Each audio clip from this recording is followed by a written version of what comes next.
Greenwich Workshop presents the interaction between life and art. Intimate perspectives from the palette of the living canvas.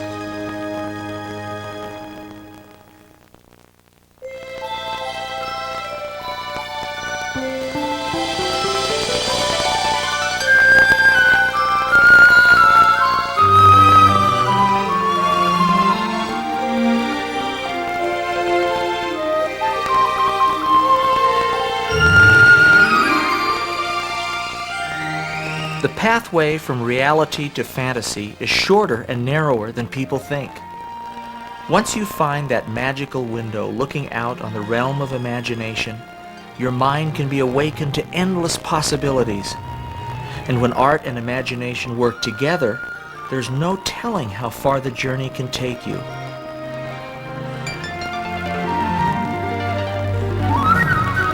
Follow me to a world of treasures and surprises, illusions and delight, where 6 bird hunters in full camouflage will greet you. Where will you end up? Who knows? It's just one stop on a journey through the art of fantasy.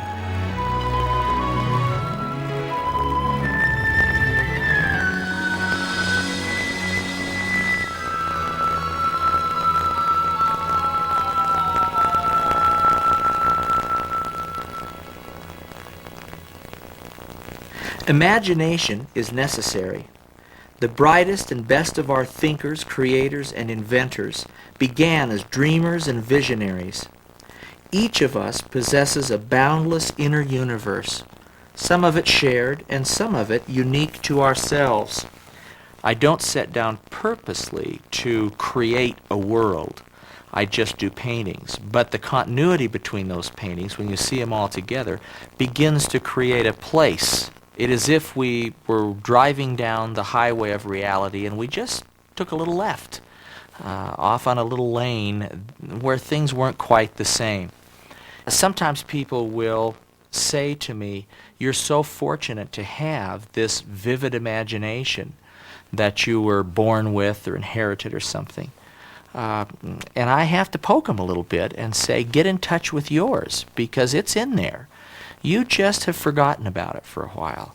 And one of the exciting parts of my life is watching people wake up and come to life and begin to participate and have a good time with what I do.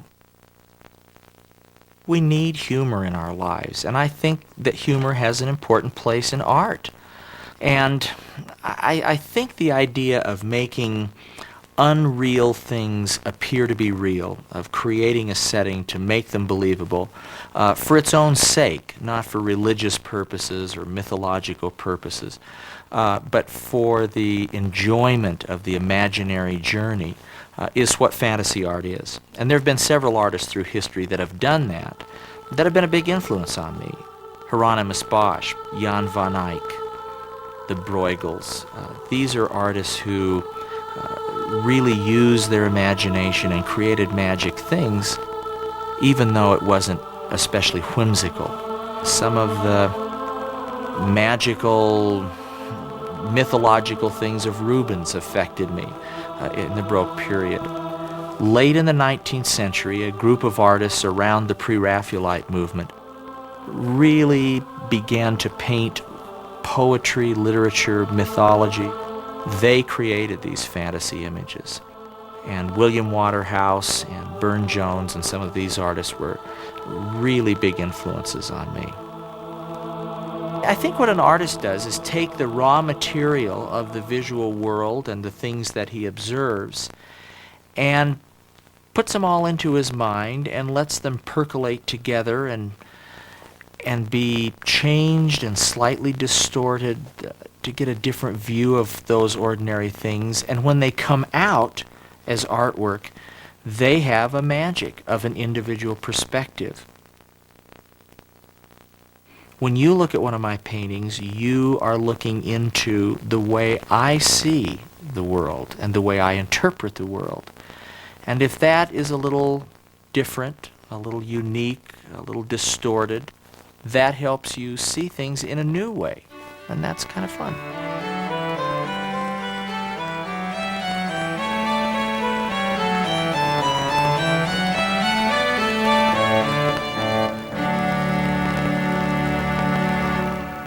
teaching is a big part of my life. I taught junior high school for a while, but for 15 years I've taught art at Brigham Young University. I think one of the most challenging things that I try to tackle as a teacher is keeping the students interested and maybe even a little off balance. So I'm always looking for a crazy prop or some magical object to get people thinking, to get them interested, to make their imaginations work. And I suppose that the consequences of this are occasionally I'm perceived as coming out of the land a little left of reality myself.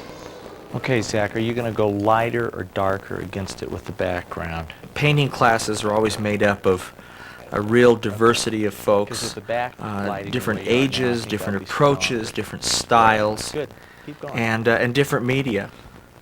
Martha, how you doing? Oh, are you serious? Do I teach fantasy art? Not really. I teach the fundamentals of art, of design, of composition, of color, of craft and skill, and then try to help the student find his own voice, his own vision. I want you to pay a lot of attention to the big masses, don't get caught up in little details, and the little stuff will take... Nature is the raw material of imagination.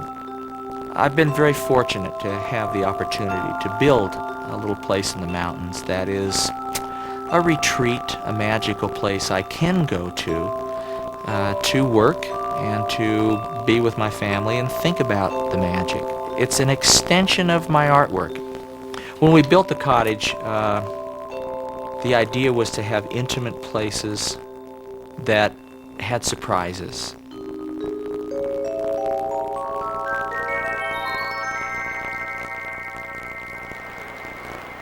We can leave everyday life in the valley and come up here and spend time and kind of feel the magic and the good spirit of the place.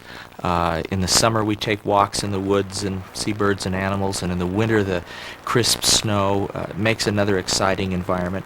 And I can really work up here and think and have the magic happen. But I don't think we'll ever move here because I want to keep that separation. I want real life and the land a little left of reality to stay in their own places.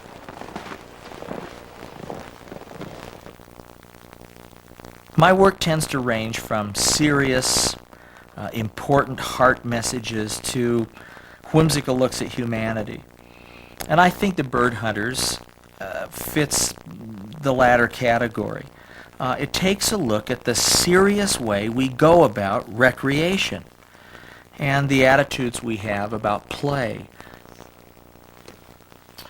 So playing with it, I got the idea that it might be fun to expand the idea of bird hunters and see what they did when they went out in the field in camouflage. Maybe they could get better at it if they wore outfits that hid them.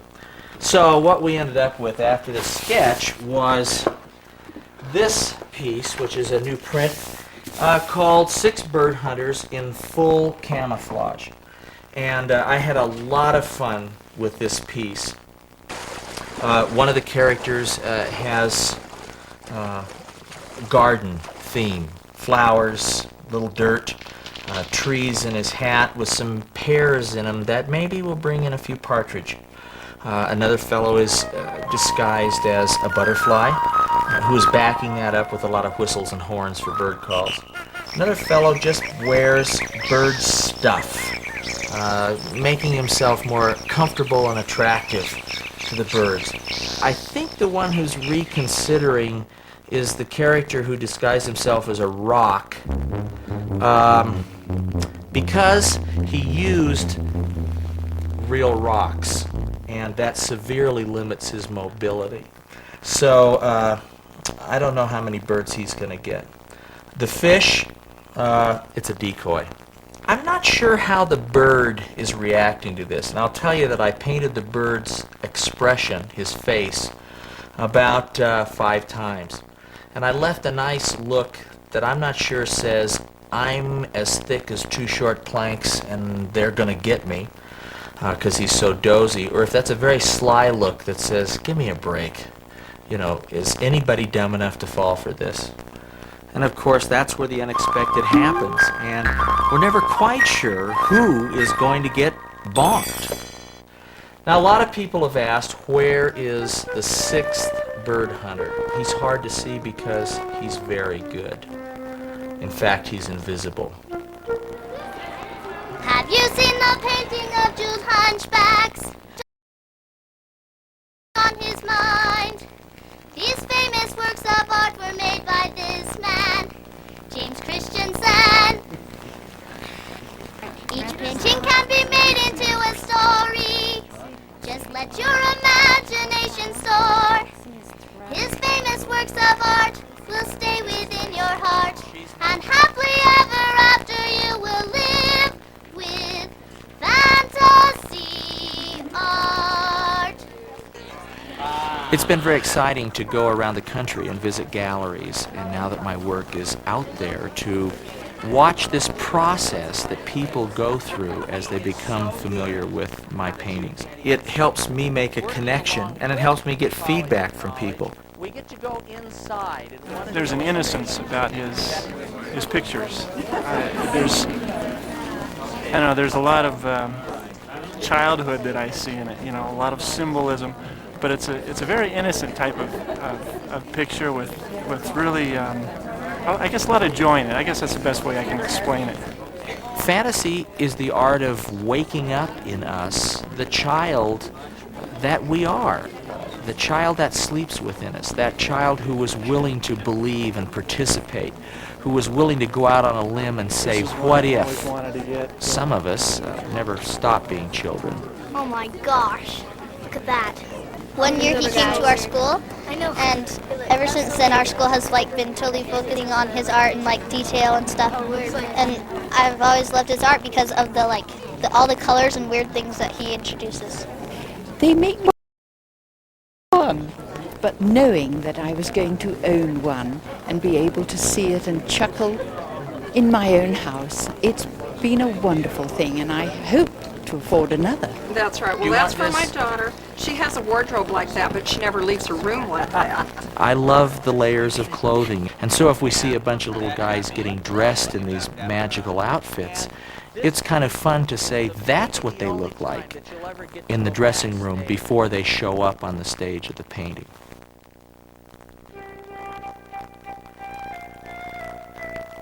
We made a video in England a while back, and it was very exciting to visit some of the places that I enjoy and get excited about, and to study the costumes in Stratford-upon-Avon, in Shakespeare's hometown, to see what the Elizabethans dressed like, and I learned a great deal about costume there that I think has shown up in my work since the visit.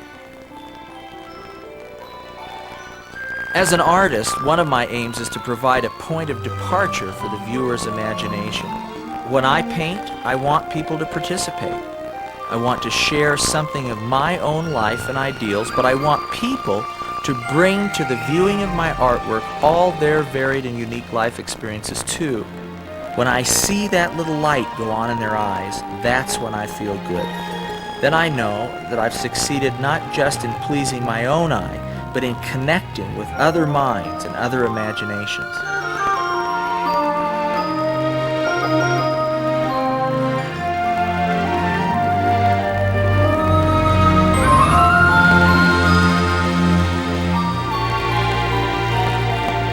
I love fantasy.